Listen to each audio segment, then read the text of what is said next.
പണ്ട് നമ്മുടെ യൂട്യൂബ് ചാനലിൽ കുക്കറിൽ മുട്ടക്കറി ചെയ്യുന്നൊരു വീഡിയോ ഇട്ടിട്ടുണ്ടായിരുന്നു. അപ്പോൾ അത് കണ്ട് ട്രൈ ആക്കിയിട്ട് കുറച്ച് പേരൊക്കെ എനിക്ക് കുറച്ച് പോസിറ്റീവ് ഫീഡ്ബാക്സ് ഒക്കെ തന്നിട്ടുണ്ടായിരുന്നു. ഇപ്പോഴും ഞാൻ അങ്ങനെ തന്നെ മുട്ടക്കറി വെക്കാറ്. വലിയ മാറ്റങ്ങളൊന്നും വരുത്തിയിട്ടില്ല, ചെറിയ ചില വ്യത്യാസങ്ങളൊക്കെ ഉള്ളൂ.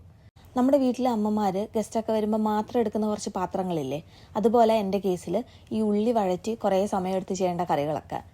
ആരെങ്കിലും ഗസ്റ്റ് വരുമ്പോഴോ എന്തെങ്കിലും സ്പെഷ്യൽ ഒക്കേഷൻ ഉണ്ടെങ്കിൽ മാത്രമേ ഞാൻ അങ്ങനത്തെ റെസിപ്പീസൊക്കെ ചെയ്യാറുള്ളൂ. അല്ലാത്തപ്പോഴെല്ലാം ഇതുപോലത്തെ തട്ടിക്കൂട്ട് പരിപാടികളാണ്.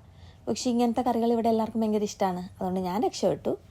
ഈ കറി പണ്ട് നമ്മൾ നാട്ടിലെ ചായക്കടയ്ക്ക് റൊട്ടയുടെയും വീശപ്പത്തിൻ്റെയൊക്കെ കൂടെ കഴിക്കുന്ന ഒരു മുട്ടക്കറിയില്ലേ, ആ കറിയുടെ ഒരു ടേസ്റ്റ് ആയിരിക്കും. ഒരു ചെറിയ മധുരവും ഉടഞ്ഞ ഉള്ളിയൊക്കെ ആയിട്ട് ഒരു വേറെ തന്നെ ഒരു ടേസ്റ്റ് ആയിരിക്കും. അപ്പോൾ റെസിപ്പിയും കൂടെ ഞാൻ പെട്ടെന്നൊന്ന് പറഞ്ഞേക്കാം.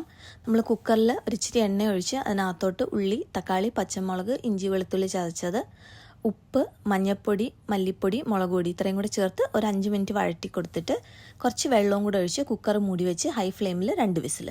പ്രഷർ മാറിക്കഴിയുമ്പോഴത്തേക്ക് ഇതിനകത്തോട്ട് ഒരു 1/2 spoon tomato ketchup, garam masala, പിന്നെ കുറച്ച് പഞ്ചസാര ഇത്രയും കൂടി ചേർത്ത് ഒന്ന് വറ്റിച്ചെടുത്തിട്ട് ഇതിനകത്തോട്ട് മുട്ടയും കൂടെ ചേർത്ത് കൊടുത്ത് കുറുക്കിയെടുത്താൽ നമ്മുടെ കറി റെഡി. അപ്പോൾ അത്രയേ ഉള്ളൂ. Okay, by.